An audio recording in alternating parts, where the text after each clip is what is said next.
ಬಾನು ಮುಸ್ತಾಕ್ ಅವರ ಹಸೀನಾ ಮತ್ತು ಇತರ ಕಥೆಗಳು ಎಂಬ ಸಮಗ್ರ ಕಥೆಯ ಕೃತಿಯಲ್ಲಿ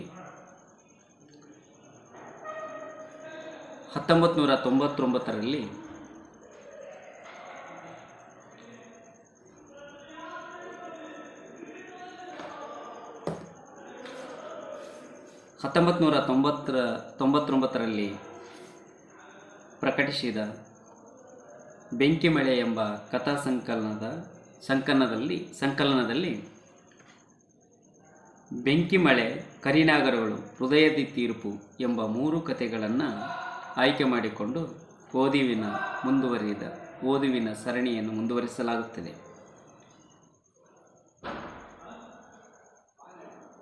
ಈ ಕಥೆಗಳು ಮುಖ್ಯವಾಗಿ ಹಾರ್ಟ್ ಲ್ಯಾಂಪ್ನ ಬೂಕರ್ ಪ್ರಶಸ್ತಿಗೆ ಆಯ್ಕೆಯಾಗಿರುವ ಕೃತಿಗಳಲ್ಲಿ ಭಾಷಾಂತರಗೊಂಡ ಮುಖ್ಯ ಸಣ್ಣ ಕಥೆಗಳು ಹೌದು. ಈಗ ನಾನು ಬೆಂಕಿಮಳೆ ಕಥೆಯನ್ನು ಓದುತ್ತೇನೆ.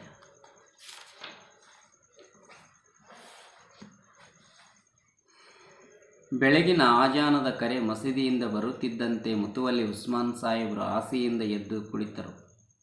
ಪಕ್ಕದಲ್ಲಿ ಮಡದಿ ಆರಿಫ್ ಇಲ್ಲದಿರುವುದನ್ನು ಗಮನಿಸುತ್ತಾ ಹೊರಗಡೆಯ ಅಜಾರಕ್ಕೆ ಕಾಲಿಟ್ಟರು. ಅಜಾರದ ಮ್ಯಾಟಿನ ಮೇಲೆ ಆಕೆಯು ಅವರ ಮಗ ಅನ್ಸರ್ ಇಬ್ಬರು ಅಸ್ತವ್ಯಸ್ತ ಸ್ಥಿತಿಯಲ್ಲಿ ಗಾಢ ನಿದ್ರೆಯಲ್ಲಿ ಮುಳುಗಿದ್ದರು. 3 ವರ್ಷದ ಪುಟ್ಟ ಅನ್ಸರ್ನ ಉಸಿರಾಟದ ಗತಿ ಸರಿಯಿಲ್ಲವೆಂದು ಮೇಲುನೋಟಕ್ಕೆ ಕಾಣುತ್ತಿತ್ತು. ಅವನ ಹಣೆಯ ಮೇಲಿದ್ದ ತಣ್ಣೀರಿನ ಬಟ್ಟೆ, ಪಕ್ಕದಲ್ಲೇ ಚದುರಿದ್ದ ಹಾಲಿನ ಪಾತ್ರೆ, ಲೋಟ, ಚಮಚ, ನೀರಿನ ಜಗ್, ಬಿಸಿ ನೀರಿಟ್ಟಿದ್ದ ಫ್ಲಾಸ್ಕ್ ಎಲ್ಲವೂ ಅವರಿಗೆ ಅರ್ಥವಾಯಿತು. ರಾತ್ರಿಯಿಡೀ ಜಾಗರಣೆ ಮಾಡಿದ ಆರಿಫ್ ಮೈಮೇಲಿನ ಪ್ರಜ್ಞೆಯಿಲ್ಲದೆ ಮಲಗಿರುವುದು, ಅದು ಹಾಲ್ನಲ್ಲಿ ಅವರಿಗೆ ಚುಚ್ಚಿದಂತಾಯಿತು. ಒಮ್ಮೆಲೆ ಜಾಗೃತವಾದ ಪ್ರಜ್ಞೆಯಲ್ಲಿ ಪಕ್ಕದ ಕೋಣೆಯಲ್ಲಿ ಅವನ ಕೊನೆಯ ತಂಗಿ ಜಮೀಲಾ ಮತ್ತು ಅವಳ ಪತಿ ಮಲಗಿರುವುದು ನೆನಪಾಗಿ ಆತಂಕವಾಯಿತು.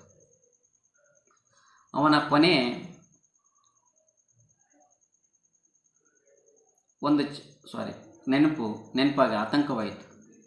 ಒಂದು ಚಾದರವನ್ನು ತಂದು ಈಕೆಗೆ ಒದಿಸಲೇ ಎಂದುಕೊಂಡವರು ಜಮೀಲಾಳ ಗಂಡನನ್ನು ನೆನಪಿಸಿಕೊಂಡು ಮೈ ಮುಖವನ್ನೆಲ್ಲ ಗಂಟು ಹಾಕಿಕೊಂಡು ಒರಟಾಗಿ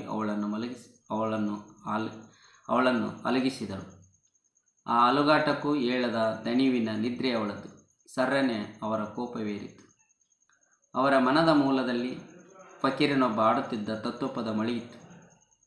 ಹಂದಿ ಎಂದೇಕೆ ಹೀಗೆಳಿವೆ, ಮನದಲ್ಲಿ ಹಂದಿ, ಮನೆಯಲ್ಲಿ ಹಂದಿ, ಮೈಯಲ್ಲಿ ಹಂದಿ ಒತ್ತುವನೆ. ಹಂದಿಯ ಮಾಂಸವು ಮುಸ್ಲಿಮರಿಗೆ ಹರಾಮ್, ಅದರಂತೆ ಕೋಪವೂ ಕೂಡ ಹರಾಮ್. ಹಂದಿಯನ್ನು ಕಂಡ ಮಾತ್ರದಿಂದಲೇ ಅಪವಿತ್ರರಾದಂತೆ ಎಗರಾಡುವ ಮುಸ್ಲಿಮರ ಮನದಲ್ಲಿ ಮೈಯಲ್ಲಿ ಮನೆಯಲ್ಲಿ ಸರಿದಾಡುವ ಕೋಪವನ್ನು ಹಂದಿಯೊಡನೆ ಸಮೀಕರಿಸುವ ಈ ತತ್ವಪದವನ್ನು ಅನೇಕ ಬಾರಿ ಅವರು ಕೂಡ ಆಡಿಕೊಂಡುದುಂಟು. ಆದರೆ ಇವತ್ತು ಅವರಿಗೆ ವಿನಾಕಾರಣ ಬಂದ ಕೋಪದ ಆ ತತ್ವಪದವು ಮರೆಯಾಯಿತು. ತೊಣಚುವಕ್ಕಂತೆ 1-2 ಬಾರಿ ಎಗರಾಡಿದ ಅವರು ಏನೋ ಒಳೆದಂತೆ ಆರಿಫಳ ಕಾಲುಗಳನ್ನು ಬಲವಾಗಿ ಒರಟಾಗಿ ತುಳಿದರು. ಆರಿಫಳ ನಿದ್ರೆ ಅರಿಯಿತು. ಅವಳು ಸಟಕ್ಕನೆ ಎದ್ದು ಕುಳಿತಳು. ಒಳಗೆ ಮಲಗಿಕೊಳ್ಳೋದಕ್ಕೇನು ನಿನಗೆ ಎಂದು ಕರ್ಕಶವಾಗಿ ಜಾಡಿಸಿ ಅವಳ ಉತ್ತರಕ್ಕೂ ಕಾಯದೆ ಬೀದಿಗಿಳಿದರು.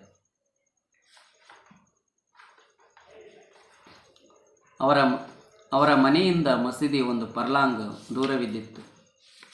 ಬೆಳಗಿನ ಜಾವದ ಇಬ್ಬನಿ ತೆರೆಗಳನ್ನು ಭೇದಿಸುತ್ತಾ ಅವರು ಮುಂದಡಿಯಿಟ್ಟರು. ಮಸೀದಿಯತ್ತ ದೇಹ ಚಲಿಸುತ್ತಿದ್ದರೂ ಮನಸ್ಸು ಮಾತ್ರ ಮನೆಯತ್ತಲೇ, ಅದು ರಾತ್ರಿಯ ಘಟನೆಯತ್ತಲೇ ತೊಯ್ದಾಡುತ್ತಿತ್ತು. ಅವರ ಅತ್ಯಂತ ಪ್ರೀತಿಯ ಕೊನೆಯ ತಂಗಿ, ಯಾವಾಕೆಗೆ ಅವರು ಅತ್ಯಂತ ಪ್ರೀತಿಯಿಂದ SLCವರೆಗೆ ಓದಿಸಿದ್ರೋ, ಯಾವಾಕೆಗೆ 18 ರೇಷ್ಮೆ ಮತ್ತು ಜರಿ ಸೀರೆ ನೀಡಿ ಬಂಗಾರದ ಒಡವೆ ಇಟ್ಟು ಆಕೆಯ ಗಂಡನಿಗೆ ಮೋಟಾರ್ ಬೈಕ್ ಕೊಟ್ಟು ಹೀಗೆ 5 ವರ್ಷದ ಹಿಂದೆ ಮದುವೆ ಮಾಡಿದರೂ ಆ ತಂಗಿ ನೆನ್ನೆ ಬಂದುದಷ್ಟೇ ಅಲ್ಲದೆ ಬಿರಿಯಾನಿ ಶಾವಿಗೆಲ್ಲ ಕೈಯಾಗುವಂತೆ ಆಸ್ತಿ ಪಾಲು ಕೇಳಿದಳಲ್ಲ. ಇದೆಂಥ ನಡವಳಿಕೆ! ಅವರ ಮೈ ಮತ್ತೊಮ್ಮೆ ಕೋಪದಿಂದ ಉರಿದು ಹೋಯಿತು. ಅದರ ಮೇಲೆ ಮಾತಿಗೆಂತ ಮಾತು ಜೋಡಿಸಿದಳು. ಅಣ್ಣ, ಇದು ಅಲ್ಲಾಹ ಮತ್ತು ಪ್ರವಾದಿಯರ ಶರೀಯತ್ತಿನಿಂದ ನನಗೆ ಬಂದಿರುವ ಹಕ್ಕು. ನೀವು ದುಡಿದಿರುವ ಆಸ್ತಿಯಲ್ಲಿ ನಾನು ಪಾಲು ಕೇಳುತ್ತಿಲ್ಲ. ತಾನು ದುಡಿದಿರುವುದಾದರೂ ಏನು? ಅಪ್ಪ ಮಾಡಿದ ಆಸ್ತಿಯನ್ನು ಬರೀ ರೂಢಿಸುತ್ತಿರುವುದು ತಾನೇ. ನಮ್ಮ ತಂದೆಯ ಆಸ್ತಿಯಲ್ಲಿ 1/6 ಭಾಗ ನನ್ನದಾಗುತ್ತದೆ. ಓಹೋ, ಎಲ್ಲ ಲೆಕ್ಕಾಚಾರ ಹಾಕಿಕೊಂಡೇ ಬಂದಿದ್ದಾಳೆ. ತಗೋ ನಿನ್ನ 1/6 ಭಾಗ ಎಂದು ಕಪಾಳಕ್ಕೆ ಬಿಗಿಯಬೇಕೆನ್ನಿಸಿತ್ತು. ಆದರೆ ದೇಹವಿಡೀ ವ್ಯಾಪಿಸಿ ಎಗರಾಡುತ್ತಿದ್ದ ಹಂದಿಯ ಆಟೋಟೋಪವನ್ನು ಅವರು ಪ್ರಯತ್ನಪಟ್ಟು ಬಿಗಿಯಾಗಿ ತಡೆದರು. ಇಲ್ಲವಾದಲ್ಲಿ ಇಷ್ಟೆಲ್ಲ ಹಚ್ಚಿಕೊಟ್ಟು ಅವಳ ಅಂಗರಕ್ಷಕನಾಗಿ 6 ಅಡಿ ಎತ್ತರದ ಬಲಿಷ್ಠನಾದ ಅವಳ ಗಂಡ ಪಕ್ಕದಲ್ಲೇ ಕುರ್ಚಿಯಲ್ಲಿ ಕುಳಿತಿದ್ದಾನಲ್ಲ. ನೀವು ಇಷ್ಟೆಲ್ಲ ಮೊಹಲ್ಲದ ಪಂಚಾಯಿತಿ ತೀರ್ಮಾನಗಳನ್ನು ಮಾಡುವವರು ನೀವೇ ನಮ್ಮನ್ನು ಕರೆದು ತಗೋ ನಿನ್ನ ಪಾಲನು ಅಂತ ಅನ್ನಬೇಕಾಗಿತ್ತು. ನನ್ನ ವಿಚಾರವಂತೂ ಹೋಗಲಿ. ಸಕಿನ್ ಅಕ್ಕನದೇಳಿ. ಇತ್ತ ಗಂಡನೂ ಇಲ್ಲ, ಅತ್ತ ದುಡಿಯುವ ಮಕ್ಕಳೂ ಇಲ್ಲ. ಬೆಳೆದು ನಿಂತಿರುವ 2 ಹೆಣ್ಣು ಮಕ್ಕಳ ಮದುವೆಯನ್ನಾದರೂ ಅವಳು ಹೇಗೆ ಮಾಡಬೇಕು? ಮುತುವಲ್ಲಿ ಸಾಹೇಬರು ನೆಲವನ್ನೇ ಗಮನವಿಟ್ಟು ನೋಡುತ್ತಿದ್ದರು. ಇದೇನು ಆಶ್ಚರ್ಯ, ಜಮೀಲಾ ಇಷ್ಟೊಂದು ಮಾತಾಡುತ್ತಿದ್ದಾಳೆ. ತಾನು ಮಾತಾಡದೆ ಕುಳಿತಿದ್ದಾದರೆ ಹೇಗೆ? ಅವರ ಕಣ್ಣ ಮುಂದೆ ಮಾವಿನ ತೋಟ, ತೆಂಗಿನ ತೋಟ, ಗದ್ದೆ, ರೇಷ್ಮೆ ಬೆಳೆಸಿದ ಹೊಲಗಳು, ನಗರದಲ್ಲಿ ರಾರಾಜಿಸುತ್ತಿದ್ದ ಮನೆಗಳು ಇವಿಷ್ಟು ಹಾದು ಹೋದವು. ಇವುಗಳಲ್ಲಿ ಯಾವುದನ್ನು ನಮ್ಮ 4 ತಂಗಿಯರೊಡನೆ ಹಂಚಿಕೊಳ್ಳೋದು? ಜಮೀಲಾ ಒಂದೇ ಸಮನೆ ಕಪ್ಪಿಯಂತೆ ಒಟಗುಡುತ್ತಿದ್ದಳು. ಅಣ್ಣ, ನೀವು ನನ್ನ ಮದುವೆ ಒಳ್ಳೆ ಕಡೆಯೇ ಮಾಡಿದ್ದೀರಿ, ನಾನು ಇಲ್ಲ ಅನ್ನೋಲ್ಲ. ಆದರೆ ನೀವೇ ಆಲೋಚಿಸಿ, ಅಪ್ಪ ಸತ್ತು 10 ವರ್ಷ ಆಗಿ ಹೋಯಿತಲ್ಲ. ಆವಾಗಲೇ ನನ್ನ ಪಾಲನ್ನು ಹಿಡಿದರೆ ಈ ವೇಳೆಗಾಗಲೇ ನನ್ನ ಮದುವೆಗೆ ಆದ ಖರ್ಚಿನ 10 ಪಾಲಿನಷ್ಟು ಸಂಪಾದನೆ ನನಗೆ ಆಗುತ್ತಿತ್ತು. ನಾನು ಅದೆಲ್ಲ ಲೆಕ್ಕ ಕೇಳುತ್ತಿಲ್ಲ. ಆದರೆ ಮುತುವಲ್ಲಿ ಸಾಹೇಬರ ಸಹನೆಯ ಕಟ್ಟೆ ಹೊಡೆಯಿತು. ಆರಿಫ್ ಬಾಗಿಲು ಮರೆಯಲ್ಲಿ ನಿಂತು ಆತಂಕದಿಂದ ಎಲ್ಲವನ್ನೂ ಕೇಳಿಸಿಕೊಳ್ಳುತ್ತಿದ್ದಳು. ಜಮೀಲಾಳ ಮಾತು, ಧ್ವನಿ, ವಾದ ಎಲ್ಲವೂ ಅವಳಿಗೆ ಕೆಟ್ಟದೆನಿಸುತ್ತಿತ್ತು. ಆದರೆ ಅವಳ ಬೇಡಿಕೆಯಲ್ಲಿ ನ್ಯಾಯವಿತ್ತಲ್ಲ. ಅದನ್ನು ಯಾರು ತಾನೇ ನಿರಾಕರಿಸಲು ಸಾಧ್ಯ? ಮುತುವಲ್ಲಿ ಸಾಹೇಬರಿಗೆ ತಿಂಗಳಿಗೆ 4,000 ರೂಪಾಯಿ ಬಾಡಿಗೆ ತರುವ ಮನೆ ಮತ್ತು ಕಾಫಿ ತೋಟವು ಅವಳ ತವರಿನವರು ಅವಳಿಗೆ ನೀಡಿದ ಪಾಲಿನಿಂದ ಬಂದಿದ್ದೇ ಅಲ್ಲವೇ? ಅದನ್ನು ಆರಿಫ್ ಬೇಡದೆ ಪಡೆದಿದ್ದು.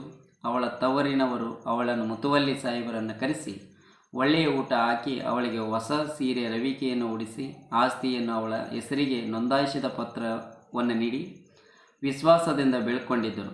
ಅದನ್ನೇ ಜಮೀಲಾ ಈಗ ಹೋರಾಡಿ ಪಡೆಯಬೇಕು. ಮುತುವಲ್ಲಿ ಸಾಹೇಬರು ಏನನ್ನೂ ಮಾತಾಡದೆ ಹೂಂಕರಿಸಿ ಎದ್ದು ನಿಂತರು. ಜಮೀಲಾಳನ್ನೊಮ್ಮೆ ದುರುಗುಟ್ಟಿ ನೋಡಿದರು. ಅಣ್ಣನ ಈ ಅವತಾರವನ್ನು ನೋಡಿ ಅವಳು ಕೂಡ ಸ್ವಲ್ಪ ಬೆದರಿದಳು. ಗಂಡನನ್ನೊಮ್ಮೆ ನೋಡಿ ಅಲ್ಪ ಸ್ವಲ್ಪ ಧೈರ್ಯವನ್ನು ಕೂಡಿಸಿಕೊಂಡು ಬಾಯಿಪಾಠ ಮಾಡಿದವಳಂತೆ, ನೀವು ನನ್ನ ನ್ಯಾಯಬದ್ಧ ಪಾಲನ್ನು ನೀಡದಿದ್ದರೆ ನಾನು ಕೋರ್ಟಿನ ಮೂಲಕ ಪಡೆದುಕೊಳ್ಳಬೇಕಾಗುತ್ತದೆ ಎಂದು ಕೊನೆಯದಾಗಿ ಒದರಿಬಿಟ್ಟಳು. ಅವಕ್ಕಾದರೂ ಒಂದೇ ಒಂದು ಮಾತನಾಡದೆ ಮುತುವಲ್ಲಿ ಸಾಹೇಬರು ದಾಪುಗಾಲಿಡುತ್ತಾ ತಮ್ಮ ಮಲಗುವ ಕೋಣೆಯನ್ನು ಸೇರಿಬಿಟ್ಟರು. ಪರದೆ ಹಿಂದೆ ನಿಂತಿದ್ದ ಆರಿಫ್ ಅವರ ಆಘಾತದ ನಡಿಗೆಗೆ ಬೆದರಿ ಕೂಡಲೇ ಸರಿದು ಜಾಗ ಮಾಡಿಕೊಟ್ಟಳು. ಮುತುವಲ್ಲಿ ಸಾಹೇಬರು ಟೋಪಿಯನ್ನು ಕೂಡ ತಲೆಯಿಂದ ಸರಿಸದೆ ಮಂಚದ ಮೇಲೆ ವಿಗ್ರಹದಂತೆ ಕುಳಿತರು. ಹಣೆಯ ಮೇಲೆ ಬೆವರ ಹನಿಗಳು ಮೂಡಿದವು. ಅವಳು ಕೂಡಲೇ ಫ್ಯಾನಿನ ಸ್ವಿಚ್ಚನ್ನು ಒತ್ತಿದಳು. ಈ ಘಟನೆ ಎಲ್ಲ ವಿವರಗಳ ಒಡನೆ ಅವರ ಮನದೆದುರ ಸುಳಿದು ಮಾಯವಾಯಿತು. ಚಳಿಗಾಲವಾಗಿದ್ದರಿಂದ ಮಸೀದಿ ಹಿಂದಿನ ಬಚ್ಚಲ ಮನೆಯಲ್ಲಿ ನೀರು ಕುದಿಯುತ್ತಿತ್ತು. ಅಭ್ಯಾಸ ಬಲದಿಂದ ಅವರು ಯಾಂತ್ರಿಕವಾಗಿ ಎಲ್ಲ ಕ್ರಿಯೆಗಳನ್ನು ಮುಗಿಸಿದರು. ಕೊನೆಗೆ ನಮಾಜ್ ಕೂಡ. ದೇಹ ಶುದ್ಧಿ ಮಾಡಿಕೊಂಡಿದ್ದರೂ ಮನಕ್ಲೇಶ ಮಾತ್ರ ಹಾಗೇ ಉಳಿದಿತ್ತು. ಜಮೀಲಾಳ ಉದ್ದಟತನದ ಅತಿರೇಕ ಒಂದೆಡೆಯಾದರೆ ಆಸ್ತಿಯನ್ನು ಹಂಚಿಕೊಳ್ಳುವ ಖೇದ ಇನ್ನೊಂದೆಡೆ ಅವರನ್ನು ಕಾಡುತ್ತಿತ್ತು. ಅವಳನ್ನು ಶಿಕ್ಷಿಸಿ ಆಸ್ತಿಯನ್ನು ಇಡಿಯಾಗಿ ಹೇಗೆ ಉಳಿಸಿಕೊಳ್ಳಬೇಕೆಂಬುದೇ ಅವರ ಮುಖ್ಯ ಸಮಸ್ಯೆಯಾಗಿತ್ತು. ಮಸೀದಿ ವಿಶಾಲವಾಗಿತ್ತು. ಬೆಳಗಿನ ಜಾವದಲ್ಲಿ ನಮಾಜಿಗೆ ಬಂದಂಥವರು ಬೆರಳೆಣಿಕೆಯಷ್ಟು ಜನ ಮಾತ್ರ. ಅದರಲ್ಲಿ ಅವರ ಆಪ್ತವಲಯಕ್ಕೆ ಸೇರಿದವರು ಯಾರೂ ಇರಲಿಲ್ಲ. ಹೀಗಾಗಿ ಅನಿವಾರ್ಯವಾಗಿ ಮನೆಯತ್ತ ಹೊರಟರು.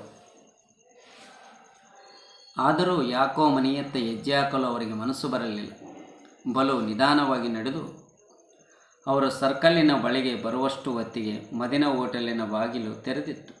ಒಳವಕ್ಕು ಚಹಾ ಸೇವಿಸಿದರೂ ಅವರಿಗೆ ಹಾಯ್ ಎನಿಸಲಿಲ್ಲ. ಹೋಟೆಲಿನಿಂದ ಹೊರಬಿದ್ದ ಅವರು ಅತ್ಯಂತ ನಿರುತ್ಸಾಹಕ ಭಂಗಿಯಲ್ಲಿ ಸರ್ಕಲ್ಲಿನ ಮಧ್ಯಭಾಗಕ್ಕೆ ಬಂದು ಪೊಲೀಸ್ನವನ ಸ್ಥಾನದಲ್ಲಿ ನಿಂತರು. ಟ್ರಾಫಿಕ್ ನಿಯಂತ್ರಿಸಲು ಶೀಟಿ ಊದಿ ಸಿಟಿ ಊದಿ ಬೆರಳು ತೋರಲಿಲ್ಲ. ಅಷ್ಟೇ, ಅಲ್ಲಿ ನಿಂತು 4 ಕಡೆಯೂ ಒಮ್ಮೆ ದೃಷ್ಟಿ ಹಾಯಿಸಿದರು. ಯಾವ ದಿಕ್ಕಿಗೆ ಹೋಗಬೇಕೆಂದು ನಿಶ್ಚಯಿಸಲಾರದ ಅವರ ಭಂಗಿಯು ಕರುಣಾಜನಕವಾಗಿತ್ತು. ಅಷ್ಟರಲ್ಲಿ ಅಘಟಿತ ಘಟನೆಯೊಂದು ನಡೆದು ಹೋಯಿತು. ಡಬ್ ಎಂಬ ಶಬ್ದ ಕೇಳಿ ಬಂದಿತ್ತು. ಏನಾಯಿತೆಂದು ತಿಳಿಯುವಷ್ಟರಲ್ಲಿ ಅವರು ಬಂದ ಹಾದಿಯಲ್ಲಿದ್ದ ಎಲೆಕ್ಟ್ರಿಕ್ ತಂತಿಗಳ ಮೇಲಿನಿಂದ ಒಂದು ಕಾಗೆಯು ಮರದಿಂದ ಒಣ ಎಲೆ ಉದುರುವಂತೆ ಕೆಳಗೆ ಬಿದ್ದಿತ್ತು. ಕೆಲವೇ ಮಾರುಗಳ ದೂರದಲ್ಲಿ ನಡೆದ ಘಟನೆಯನ್ನು ನೋಡಿದ ಮುತುವಲ್ಲಿ ಸಾಹೇಬರು ಅಲ್ಲಿಂದ ಹೊರಡಲು ಸಿದ್ಧರಾಗುತ್ತಿದ್ದಂತೆ ಅದೆಲ್ಲಿಂದ ಬಂದಿತ್ತೋ ಒಂದು ಕಾಗೆಯು ಕಾ ಕಾ ಎಂದಿತ್ತು. ಅಷ್ಟೇ ಆ ದನಿ ಮಾರ್ದನಿಯಾಗತೊಡಗಿತು. ಅದ್ಯಾವ ಮಾಯಿಯಲ್ಲಿ ಅಷ್ಟೊಂದು ಕಾಗೆಗಳು ಕೂಡಿದವೋ. ಕೆಲವೊಂದು ಧ್ವನಿಗಳು ಅತ್ಯಂತ ಕರುಣಾಜನಕವಾಗಿವೆ ಎಂದು ಅವರಿಗೆ ಅನಿಸತೊಡಗಿತ್ತು. ಕೆಲವೊಂದು ಆಕ್ರೋಶದಿಂದ ಕೂಡಿರುವಂತೆ ದೂರ ನಿಂತು ಉದಾಸೀನವಾಗಿ ಕರ್ತವ್ಯ ನಿರ್ವಹಿಸುತ್ತಿರುವಂತೆ, ಇನ್ನು ಕೆಲವು ಶಾಪದ ನಿಟ್ಟುಸಿರಿನಂತೆ, ಬಿಡುಗಡೆಯ ಕಹಳೆಯಂತೆ, ಅದುಮಿಟ್ಟ ಸಂತಸದ ಹುಲಿಯಂತೆ, ಹೀಗೆ ಏನೇನೋ ಅನ್ನಿಸತೊಡಗಿ ಇಲ್ಲಿಂದ ಪಾರಾಗಬೇಕು ಎಂದು ಅವರು ನಿಶ್ಚಯಿಸುವಷ್ಟರಲ್ಲಿಯೇ ಇನ್ನು ಕೆಲವು ಕುಕ್ಕುವಂತೆ ಅವರ ಮೇಲಿನಿಂದ ಎರಗತೊಡಗಿದವು. ಗಾಬರಿಯಿಂದ ಅವರು ಮುಂದಡಿ ಇಟ್ಟರು. ಹಾಗೆ ಕಡೆಗಣ್ಣಿನಿಂದ ನೋಟವೊಂದು ಹರಿಸಿದಾಗ ನಿಶ್ಚೇಷ್ಟಿತವಾದ ಕಾಗೆ, ಅರೆ, ಕಡುಗೊಪ್ಪಿನಲ್ಲೂ ಇಷ್ಟೊಂದು ಕಾಮನಬಿಲ್ಲಿನ ಬಣ್ಣಗಳಿವೆ. ಅನ್ಯಮನಸ್ಕರಾಗಿ ಮನೆ ತುಂಬಿದ ಮುತುವಲ್ಲಿ ಸಾಹೇಬರು ತಮ್ಮ ಕೋಣೆಯನ್ನು ಸೇರಿದ ಕ್ಷಣ ಅವರಿಗೆ ನಿದ್ರೆ ಆವರಿಸಿತು. ಆರಿಫ್ ಮನೆ ಕೆಲಸದಲ್ಲಿ ನಿರತಳಾಗಿದ್ದಳು.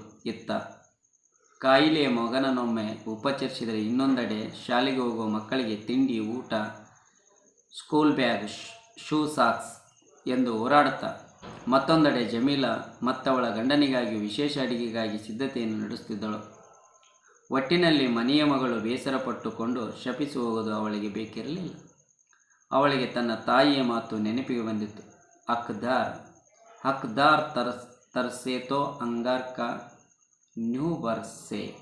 ಹಕ್ಕುದಾರ ಮೊರೆ ಇಟ್ಟಲ್ಲಿ ಬೆಂಕಿ ಮಳೆ ಸುರಿದಿತ್ತು. ಹಿಂದಿನ ರಾತ್ರಿ ಅವಳು ಅತ್ಯಂತ ಕೆಳದನಿಯಲ್ಲಿ ಮುತುವಲ್ಲಿ ಸಾಹೇಬರಿಗೆ ತಿಳಿಸಿದಳು ಕೂಡ. ರೀ, ಮನೆ ಮಗಳನ್ನು ನೋಯಿಸಬೇಡಿ. ಕುರಾನ್ನಲ್ಲಿ ಸ್ಪಷ್ಟವಾಗಿ ಹೆಣ್ಣು ಮಕ್ಕಳು ಪಾಲು ಇಂತಿಷ್ಟು ಕೊಡಬೇಕು ಅಂತ ಇದೆಯಲ್ಲ. ನಿಮ್ಮ 4 ತಂಗಿಯರನ್ನು ಕರೆಸಿಕೊಂಡು ಅದೇನು ಕೊಡಬೇಕೋ ಕೊಟ್ಟು ಕೈ ತೊಳೆದುಕೊಳ್ಳಿ. ನಮಗೆ ಇರುವಷ್ಟರಲ್ಲಿ ಅಲ್ಲಾಹ್ ಬರಕತ್ ಕೊಡ್ತಾನೆ. ಆರಿಫ್ ಸಾಮಾನ್ಯವಾಗಿ ಅವರಿಗೆ ಸಲಹೆ ನೀಡುತ್ತಿರಲಿಲ್ಲ. ಒಳಗೊಳಗೆ ಆಕೆಗೆ ಅಧೈರ್ಯವೆನಿಸಿದರೂ ಇಷ್ಟೊಂದು ಮಾತನಾಡಿಬಿಟ್ಟಿದ್ದಳು. ಮುತವಲ್ಲಿ ಸಾಹೇಬರು 100 ತೀರ್ಮಾನಗಳನ್ನು ಮಾಡಿದವರು. ಅವರಿಗೆ ತಿಳಿಯದ ಹೊಸ ವಿಚಾರವನ್ನಾದರೂ ಇವಳು ಹೇಳುತ್ತಿದ್ದಾಳೆಯೇ? ಹೆಣ್ಣು ಹೆಂಗಸಿನ ಬುರ್ಕದಲ್ಲಿರುವ ಯಕಶಿತೆ ಹೆಣ್ಣಿನ ಮಾತು ಅವರಿಗೆ ಹೇಗೆ ತಾನೇ ರುಚಿಸಿತು? ನೀನು ತೆಪ್ಪಗೆ ನಿನ್ನ ಕೆಲಸ ನೋಡು ಎಂದು ಗುರುಗುಟ್ಟಿ ಅವರು ಗೊರಕೆ ಹೊಡೆದಿದ್ದರು. ಚಪಾತಿ ಲಟ್ಟಿಸುತ್ತಿದ್ದ ಆರಿಫ್ ಅತ್ಯಂತ ಚಿಂತಕ್ರಾಂತಳಾಗಿದ್ದಳು. ಯಾ ಪರ್ವರದಿಗಾರ್, ಇವರಿಗೆ ಸದ್ಬುದ್ಧಿಯನ್ನು ನೀಡು ಎಂಬ ಮೊರೆಯೊಂದು ಅವಳ ಹೃದಯದಿಂದ ಹೊರಟಿತ್ತು.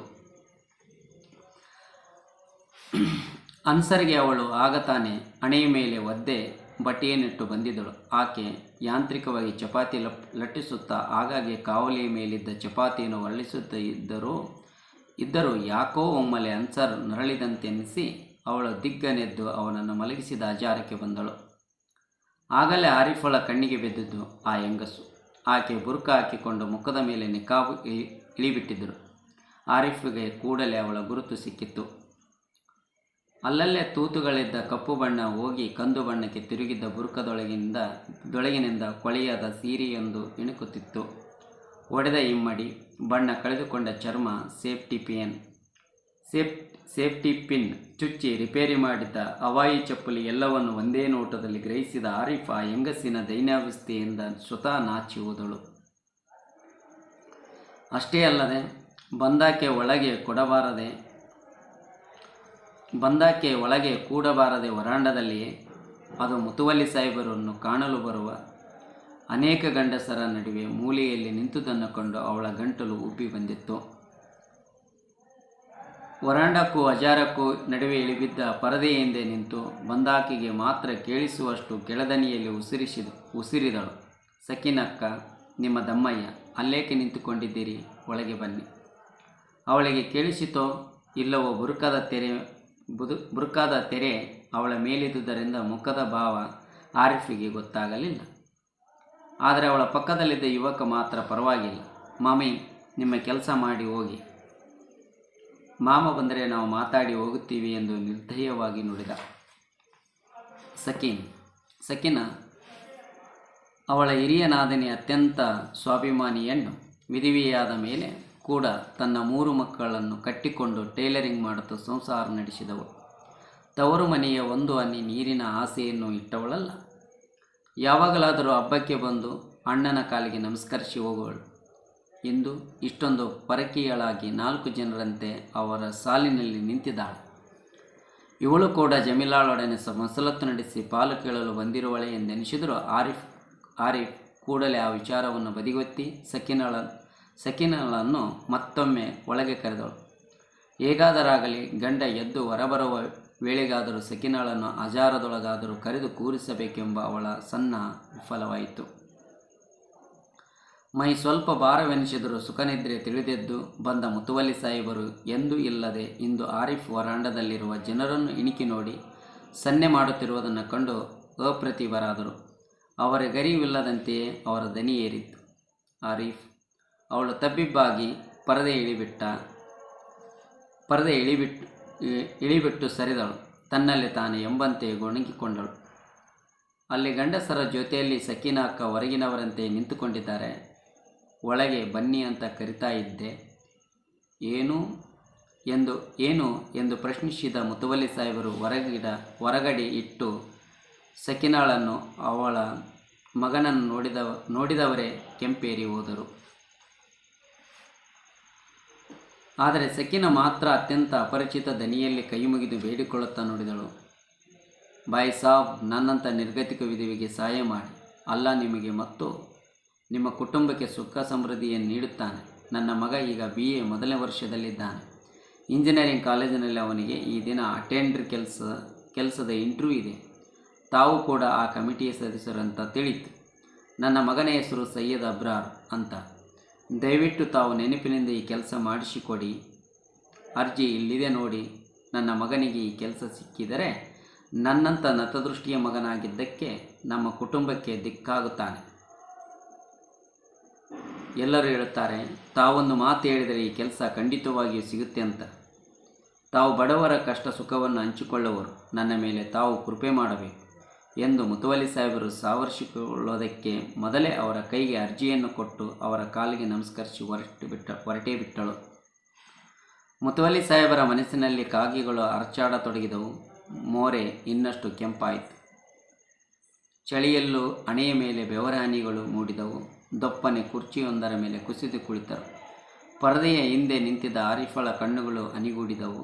ಬಾಗಿಲ ಬಳಿ ನಿಂತಿದ್ದ ಹೆಣ್ಣು ಮಗಳೊಬ್ಬಳು ಎಳೆಯ ಕೂಸನ್ನು ಎದೆಗವಚ್ಚಿ ನಿಂತಿದ್ದಳು. ತಲೆಯ ಮೇಲೆ ಸೆರಗನ್ನು ಸರಿಪಡಿಸಿಕೊಂಡು ಅವರಿಂದ ಸ್ವಲ್ಪ ದೂರ ಸರಿದು ನಿಂತು ಹೇಳಿದಳು, ಅಣ್ಣವರೇ, ಆ ಮಗುವಿನ ತಂದೆ ಎತ್ತಿನ ಗಾಡಿ ಇಟ್ಟಿದ್ದರು. 15 ದಿನಗಳ ಹಿಂದೆ ಆಪರೇಷನ್ ಆಯಿತು ಅವರಿಗೆ. ಎತ್ತುಗಾಡಿ ಎರಡನ್ನೂ ಮಾರಿ ಆಪರೇಷನ್ ಮಾಡಿಸಿದೆ. ಈಗ ಮತ್ತೊಂದು ಅರ್ಜೆಂಟ್ ಆಪರೇಷನ್ ಆಗಬೇಕಂತೆ. ಹಾಗಂತ ಡಾಕ್ಟ್ರು ಹೇಳಿದರು.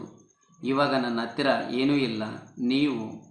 ನೀವು ಅವಳ ಕಂಠ ಬಿಗಿತ್ತು. ಕಣ್ಣು ಮಂಜಾಯಿತು. ತಡೆದು ಬಿಕ್ಕಲಾರಂಭಿಸಿದಳು. ಆಸ್ಪತ್ರೆಯ ವೈದ್ಯರ ಹೆಸರು ವಿವರಗಳನ್ನು ಕೇಳಿ ಪಡೆದ ಮುತುವಲ್ಲಿ ಸಾಹೇಬರು ಆಕೆಯ ಗಂಡನ ಆಪರೇಷನ್ನಿಗೆ ವ್ಯವಸ್ಥೆ ಮಾಡೋದಾಗಿ ಹೇಳಿ ಸಾಗ ಹಾಕಿದರು. ಕೃತಜ್ಞತೆಯನ್ನು ಸೂಚಿಸಿದ ಹೃದಯಾಳದಿಂದ ಹರಿಸಿ ಹೋದಳು. ಶಾಲೆಯ ಹುಡುಗನೊಬ್ಬ ನೋಟ್ಬುಕ್ಕನ್ನು ಅವರೆದುರಿಗೆ ಚಾಚಿದ. ಹೈಯರ್ ಪ್ರೈಮರಿ ಶಾಲೆಯ ಮುಖ್ಯೋಪಾಧ್ಯಾಯಿನಿ ತಮ್ಮ ದುಂಡನೆಯ ಬರವಣಿಗೆಯಲ್ಲಿ ಆ ದಿನ ಮಧ್ಯಾಹ್ನ 3 ಗಂಟೆಗೆ ಶಾಲಾಭಿವೃದ್ಧಿ ಸಮಿತಿಯ ಸಭೆಗೆ ಅಧ್ಯಕ್ಷರಾದ ಮುತುವಲ್ಲಿ ಸಾಹೇಬರು ಆಗಮಿಸಿ ಕೃತಾರ್ಥರನ್ನಾಗಿಸಬೇಕೆಂದು ಕೋರಿದರು. ಅದಕ್ಕೆ ಸಹಿ ಹಾಕಿ ಕಳುಹಿಸಿದ ಅವರು ಇನ್ನೇನು ಅಲ್ಲಿದ್ದ 4-5 ಗಂಡಸರತ್ತ ತಿರುಗಿ ಅವರ ಅಹವಾಲನ್ನು ಕೇಳಬೇಕೆನ್ನುಷ್ಟರಲ್ಲಿ ಬಿರುಗಾಳಿಯಂತೆ ಬಂದೆರಗಿದ ದಾವೂದ್ ಅವರ ಬಲಗೈ ಬಂಟ. ಅವರು ಉಸಿರಾಟದಷ್ಟೇ ಅಗತ್ಯವಾದ ಅವರ ದೇಹದ ಅನೈಚ್ಛಿಕ ಕ್ರಿಯೆಯಂತಾಗಿದ್ದವ. ಅವರಿಬ್ಬರ ಮನೋಲೋಕದ ತರಂಗಗಳು ಒಂದೇ ದಿಕ್ಕಿನತ್ತ ಓಡುತ್ತಿದ್ದುದು ಅವರ ಬೆಸುಗಿಗೆ ಸಾಕ್ಷಿ.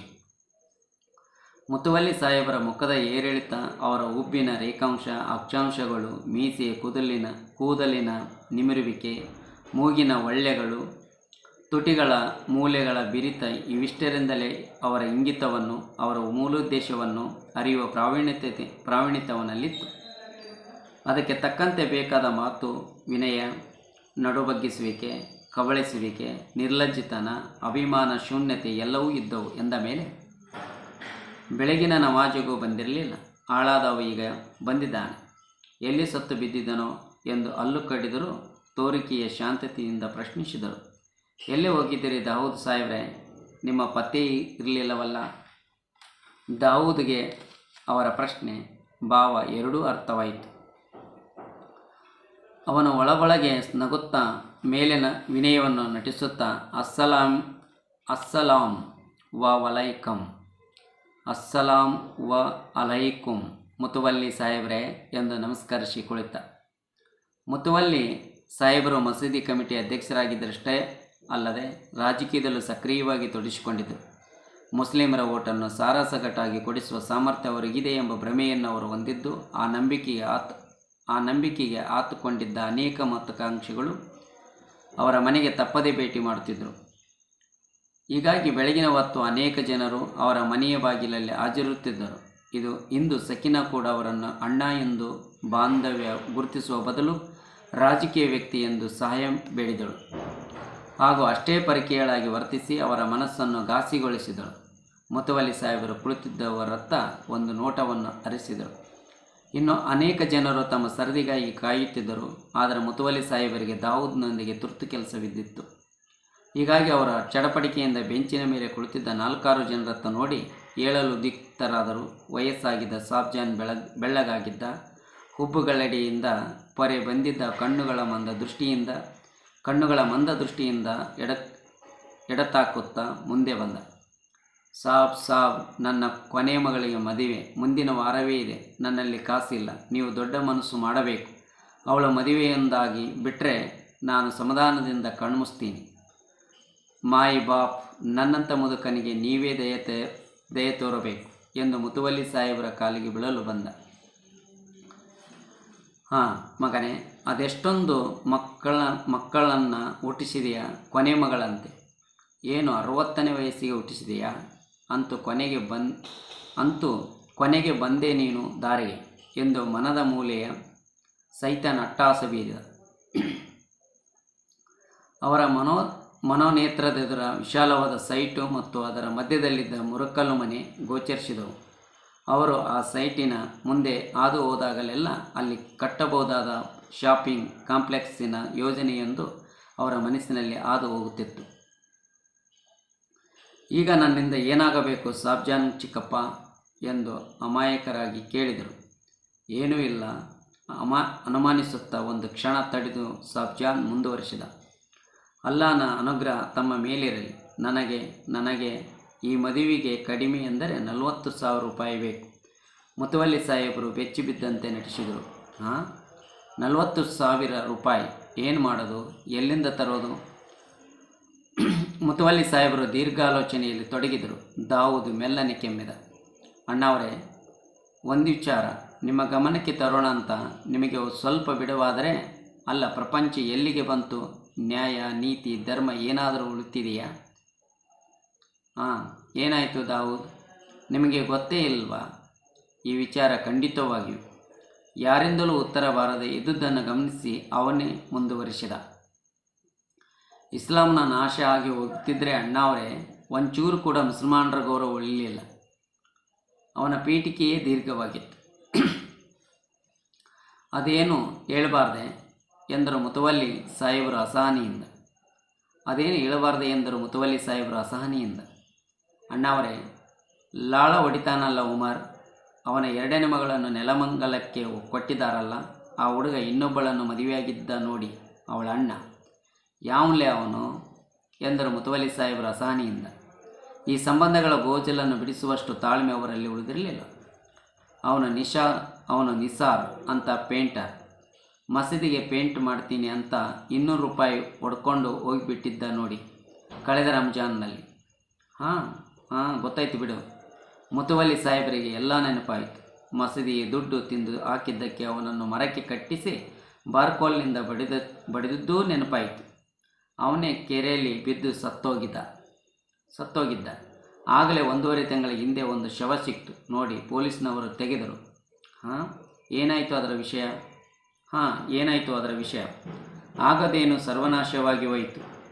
ನಿಸಾರನ ಶವವನ್ನು ಪೊಲೀಸ್ನವರು ತಗೊಂಡೋಗಿ ಹಿಂದೂಗಳ ಸ್ಮಶಾನದಲ್ಲಿ ಹೂತು ಹಾಕಿದ್ದಾರೆ.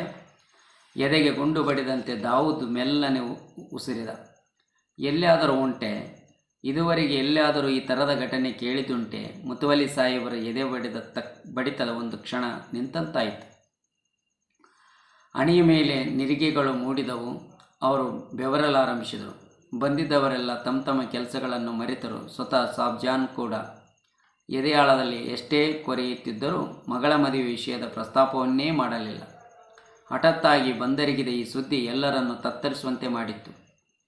ಒಬ್ಬ ಮುಸ್ಲಿಮನ ಹೆಣ, ಕಫನ್ ಇಲ್ಲದೆ, ಗುಸುಲ್ ಇಲ್ಲದೆ, ಜನಾಜಿಕಿ ನಮಾಜ್, ಹೆಣಕ್ಕೆ ಸದ್ಗತಿಯನ್ನು ಕೋರಿ ನಡೆಸುವ ಪ್ರಾರ್ಥನೆ ಇಲ್ಲದಂತೆ ಕಬರಸ್ಥಾನ ಬಿಟ್ಟು ಸ್ಮಶಾನದಲ್ಲಿ ಅತಂತ್ರವಾಗಿ ಹೂಳಲ್ಪಟ್ಟಿದೆ ಎಂದರೆ ಮುತುವಲ್ಲಿ ಸಾಹೇಬರ ಬುದ್ಧಿಗೂ ಒಂದು ಪ್ರಶ್ನೆ ಒಳೆಯಿತು.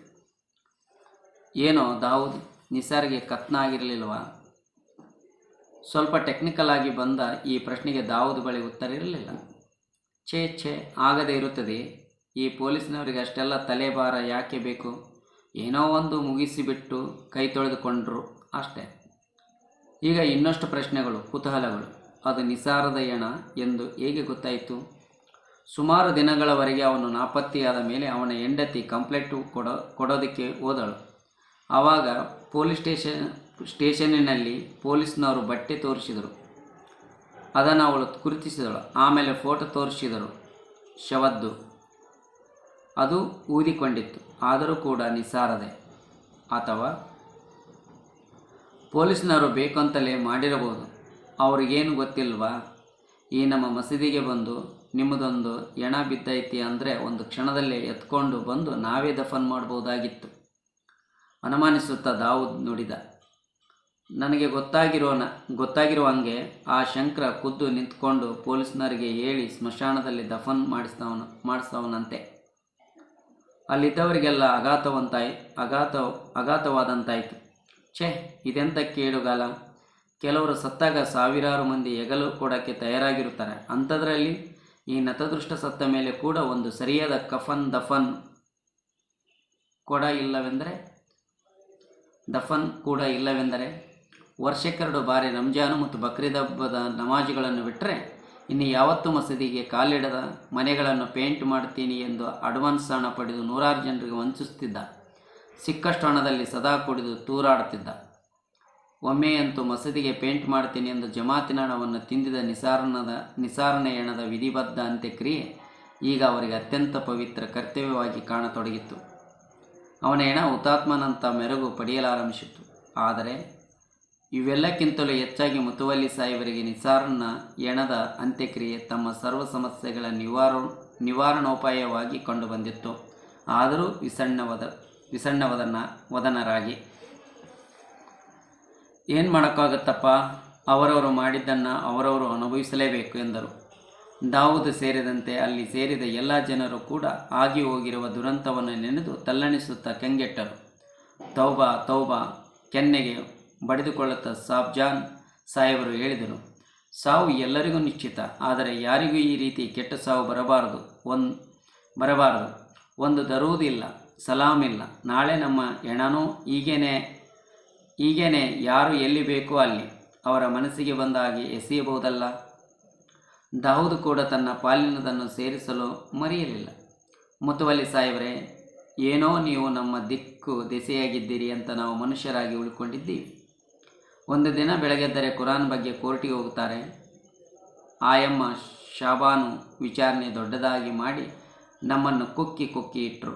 ಈಗ ನೋಡಿದರೆ ಸಾವ್ರೇಣನೆಲ್ಲ ತಗೊಂಡು ಹೋಗಿ ಮಶಾಣದಲ್ಲಿ ಉಳ್ತಾರೆ. ಇದಕ್ಕಿಂತ ಇನ್ಯಾವ ಅನ್ಯಾಯ ಬೇಕು? ದಾವೂದನ ನೋಟಕ್ಕಂತೂ ಇದೊಂದು ದೊಡ್ಡ ಮಸಲತ್ತಾಗಿ ಕಾಣತೊಡಗಿತ್ತು.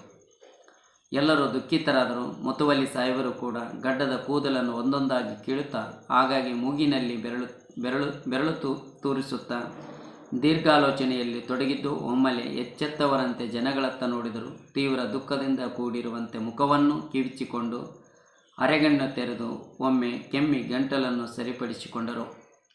ವಿಷಯದ ಗಹನತೆ ಎಷ್ಟು ತೀವ್ರವಾಗಿತ್ತೆಂದರೆ ಆರಿಫ್ ಕೂಡ ಮಕ್ಕಳನ್ನು ಶಾಲೆಗೆ ಸಿದ್ಧಗೊಳಿಸುವುದನ್ನು ಬಿಟ್ಟು ಪಡಸಾಲೆಯ ಪರದೆಯ ಹಿಂದೆ ಬಂದು ನಿಂತಿದ್ದಳು.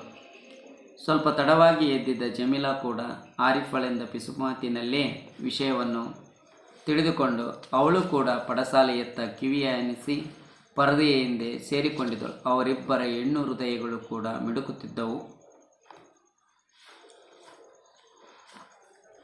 ಯಾ ಅಲ್ಲ, ಯಾರೇ ಆಗಿರಲಿ ಆ ಬಡವನಿಗೆ ಸದ್ಗತಿಯನ್ನು ನೀಡಪ್ಪ. ಒಬ್ಬ ಮುಸಲ್ಮಾನನ ಹೆಣಕ್ಕೆ ಸಲ್ಲಬೇಕಾದ ಸಕಲ ಸಂಸ್ಕಾರದೊಡನೆ ಅವನಿಗೆ ಕಬ್ರಸ್ಥಾನದಲ್ಲಿ 3 ಗಜ ನೆಲ ದೊರಕಲಿ ದೇವರೇ. ಜಮೀಲಾಳ ಗಂಡ ಕೂಡ ಎದ್ದು ಬಂದವನೇ ವಿಷಯ ತಿಳಿದು ಪಡಸಾಲೆಗೆ ಬಂದು ನಿಂತಿದ್ದ. ಎಲ್ಲರಲ್ಲೂ ವಿಚಿತ್ರ ಉದ್ವೇಗ, ಕಾತುರ, ಇಸ್ಲಾಂನ ಉಳಿವಿಗಾಗಿ ನಡೆಸುವ ಧರ್ಮಯುದ್ಧದ ಹುಮ್ಮಸ್ಸು ಕೂಡಿತು. ಕೊನೆಗೂ ಮುತುವಲ್ಲಿ ಸಾಹೇಬರು ಬಾಯಿ ತೆರೆದರು. ಈಗ ನಾವು ನಮ್ಮ ಎಲ್ಲ ರೀತಿಯ ಪ್ರಯತ್ನಗಳಿಂದಲೂ ನಿಸಾರೇಣವನ್ನು ಅಲ್ಲಿಂದ ತೆಗೆಸಿ ಇಲ್ಲಿ ಮಣ್ಣು ಮಾಡಬೇಕು. ಏನೇ ಅಡ್ಡಿ ಆತಂಕ ಬಂದರೂ ಸಹ ಎದುರಿಸೋಕ್ಕೆ ಸಿದ್ಧವಾಗಿರಬೇಕು, ತಿಳಿತಾ ಎಂದರು. ದಾವೂದ್, ಹಾಗೇನೆ ನಮ್ಮ ಯುವಕರ ಕಮಿಟಿಗೆ ಒಂದು ಸ್ವಲ್ಪ ತಿಳಿಸಿ ಬಿಡಪ್ಪ. ಅವರು ಬಂದಮೇಲೆ ಎಲ್ಲ ಸೇರಿಕೊಂಡು ಸ್ವಲ್ಪ DC ಸಾಹೇಬರನ್ನು SP ಅವರನ್ನು ನೋಡಿ ಅದೇನಿದೆಯೋ ಇವತ್ತಿನಿಂದಲೇ ಕೆಲಸ ಶುರು ಮಾಡಿ ಬಿಡೋಣ ಎಂದವರೇ. ಬಾಕಿದೇನು ಯೋಚಿಸಬೇಡಿ ಅಂತ ಹೇಳಿಬಿಡು. ಜಮಾತಿನಲ್ಲೇನು ಸದ್ಯಕ್ಕೆ ದುಡ್ಡಿಲ್ಲ, ಅದೆಷ್ಟು ಖರ್ಚಾದರೂ ನಾನೇ ಹಾಕುತ್ತೀನಿ ಅಂತಾನೂ ಹೇಳಿಬಿಡು ಎಂದರು. ಈ ಪ್ರಕರಣದಿಂದ ತಮಗೆ ಸಿಗಬಹುದಾದ ಜನಪ್ರಿಯತೆ ಮತ್ತು ಬೆಂಬಲದ ಮುಂದೆ ಹಣವೇನು ದೊಡ್ಡದಲ್ಲ. ಅಲ್ಲದೆ ಮುತುವಲ್ಲಿಯಾಗಿ ಹಾಗೆ ಹೇಳುವುದೇ ಘನತೆ. ಅಂದಾಗೆ ದುಡ್ಡು ಕೂಡ ಎಲ್ಲಿ ಹೋಗುತ್ತೆ? ಈ ವಿಚಾರಕ್ಕೆ ಜನ ಮೇಲೆ ಬಿದ್ದು ಹಣ ಕೊಡ್ತಾರೆ ಎನ್ನುವುದು ಅವರ ಅನುಭವ. ಈಗಂತೂ ತಮ್ಮ ಬಗ್ಗೆ ಇಲ್ಲದ ಅಪಾದನೆ ಒರೆಸಿಕೊಂಡು ದೂರ ಸರಿದಿರುವ ಯುವಕರ ಕಮಿಟಿಯನ್ನು ಹತ್ತಿರ ಬರಮಾಡಿಕೊಳ್ಳಲು ಒಂದು ಸುಸಂದರ್ಭ. ಅವರು ಅಂದುಕೊಂಡಂತೆ ಆಯಿತು. ಅವರು ಇನ್ನೂ ತಮ್ಮ ಯೋಚನಾ ಲಹರಿಯಿಂದ ಹೊರಬರುವ ಮುಂಚೆಯೇ ಜಮೀಲಾಳ ಗಂಡ ಕಿಸೆಯಿಂದ 250 ರೂಪಾಯಿಗಳನ್ನು ತೆಗೆದವನೇ ಮುತುವಲ್ಲಿ ಸಾಹೇಬರ ಎದುರಿನ ಟೇಬಲಿನ ಮೇಲೆ ಇಟ್ಟ. ಭಯ್ಯ, ಇದನ್ನು ನಿಮ್ಮ ಕೆಲಸಕ್ಕೆ ಬಳಸಿಕೊಂಡರೆ ನನಗೂ ಸ್ವಲ್ಪ ಪುಣ್ಯ ಬರುತ್ತೆ. ನಿಮ್ಮಂಥವರಿಗೆ ಅಲ್ಲಾಹನು ಹೆಚ್ಚಿನ ಶಕ್ತಿ, ಆರೋಗ್ಯ, ಹಣ ಎಲ್ಲ ದಯಪಾಲಿಸಬೇಕು ಎಂದು ಹೃದಯ ತುಂಬಿ ನುಡಿದ. ಸದ್ಯಕ್ಕೆ ಇಂಥ ಮಹತ್ವವಾದ ಕೆಲಸದೆದುರ ಪಾಲು ಕೇಳುವಂತೆ ಹೆಂಡತಿಯನ್ನು ಒತ್ತಾಯಿಸುವುದು ಸಲ್ಲದು ಎಂದು ಅವನಿಗೆ ಅನಿಸಿತು. ಪರದೆ ಹಿಂದಿನಿಂದಲೇ ಗಂಡನ ಈ ಚಹರೆಯನ್ನು ಮುಖಭಾವವನ್ನು ಗ್ರಹಿಸಿದ ಜಮೀಲ ಬಿಡುಗಡೆಯ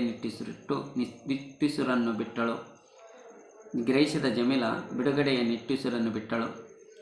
ಗಂಡನ ಬಲವಂತಕ್ಕೆ ಮಾತ್ರ ಅವನು ಹೇಳಿದಂತೆ ಅಣ್ಣನ ಬಳಿ ಪಾಲಿನ ಬಗ್ಗೆ ಪ್ರಸ್ತಾಪಿಸಿದಳೆ ಹೊರತು ಅವಳು ಮನಪೂರ್ವಕವಾಗಿ ಅಣ್ಣನೆದುರಿಗೆ ಪಾಲು ಕೇಳಲು ಸಿದ್ಧಳಿರಲಿಲ್ಲ. ಬೀಸೋ ದೊಣ್ಣೆ ತಪ್ಪಿದರೆ 1000 ವರ್ಷ ಆಯುಸ್ಸು ಎಂಬಂತೆ ಅವಳಿಗೆ ನೀರಾಳವಾಯಿತು. ಆರಿಫ್ಗೆ ಕೂಡ ಗಂಡನ ಬಗ್ಗೆ ತುಂಬ ಅಭಿಮಾನ ಉಕ್ಕಿ ಬಂದಿತ್ತು.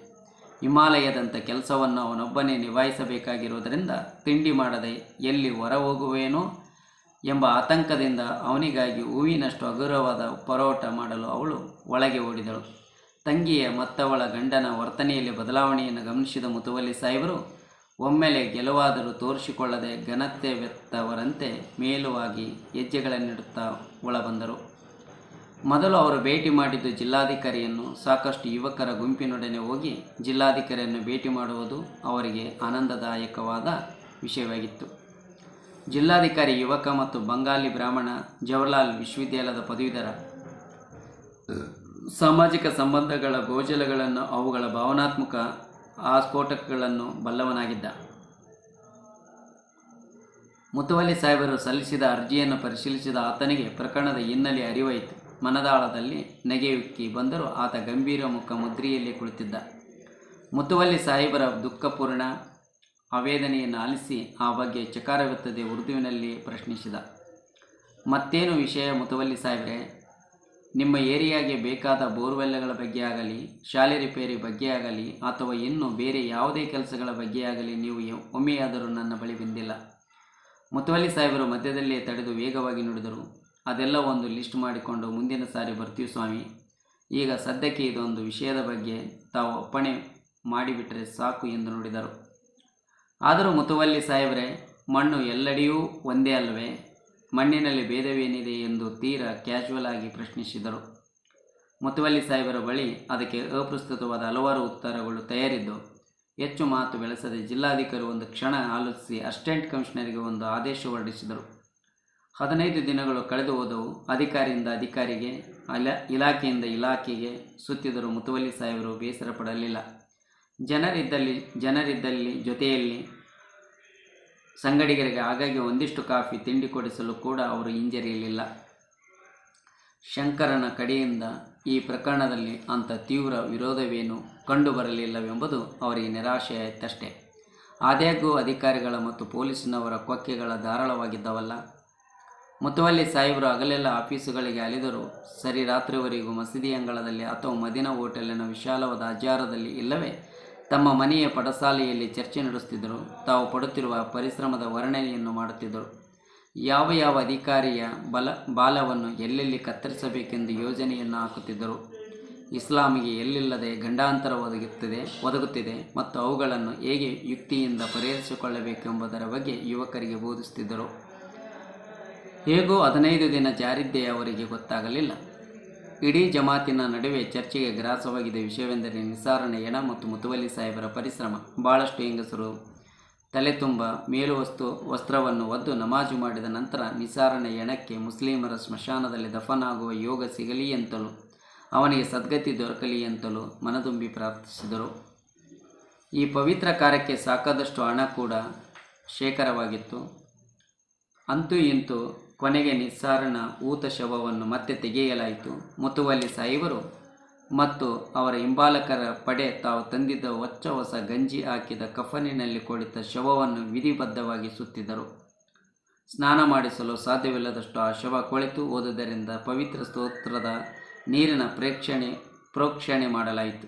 ದುರ್ವಾಸನೆಗೆ ಹೊಟ್ಟೆ ತೊಳಿಸುವಂತಾದರೂ ಯಾರೊಬ್ಬರೂ ತೋರುಗೊಡಲಿಲ್ಲ. ಹಾಜರಿದ್ದ ಪೊಲೀಸಿನವರು ಕರವಸ್ತ್ರದಿಂದ ಮೂಗನ್ನು ಮುಚ್ಚಿಕೊಂಡರು. ಅಂತೂ ಇಂತೂ ನಿಸಾರನ ಶವಯಾತ್ರೆ ಮುತವಲ್ಲಿ ಸಾಹೇಬರು ಮತ್ತು ಅವರ ಸಂಗಡಿಗರ ಹೆಗಲೇರಿ ಹೊರಟಿತು.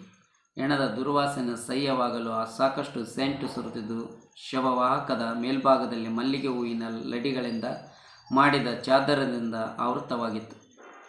ಆ ಮಲ್ಲಿಗೆ ಹೂಗಳೆಲ್ಲ ಬಿರಿಯದೆ ಮುಗಮ್ಮಾಗಿದ್ದವು. ಬಹುಶಃ ಅರ್ಫುಲ್ಕೆ ಕಿಸ್ಮತ್ ಮೇ ಕಹಾ ನಾಜೆ ಉರಾಸಂ ಚಂದ್ ಫೂಲ್ ತೋ ಕಿಲತೆ ಹೈ ಮಜರಾಂಕೆ ಲಿಯೆ. ಬೀರಿದ ಎಲ್ಲ ಹೂಗಳ ಅದೃಷ್ಟದಲ್ಲಿ ವಧುವಿನ ಮುಡಿಯೇರುವ ಸೌಭಾಗ್ಯ ಎಲ್ಲಿದೆ? ಕೆಲವು ಸುಮಗಳು ಅರಳುವುದೇ ಗೋರಿಗಳಿಗಾಗಿ. ಶವದ ಮೆರವಣಿಗೆ ಬಹುದೂರ ಕ್ರಮಿಸಬೇಕಿತ್ತು. ಆದರೆ ಜನರು ಕೂಡ ಸಾಕಷ್ಟು ಸಂಖ್ಯೆಯಲ್ಲಿದ್ದರಲ್ಲ.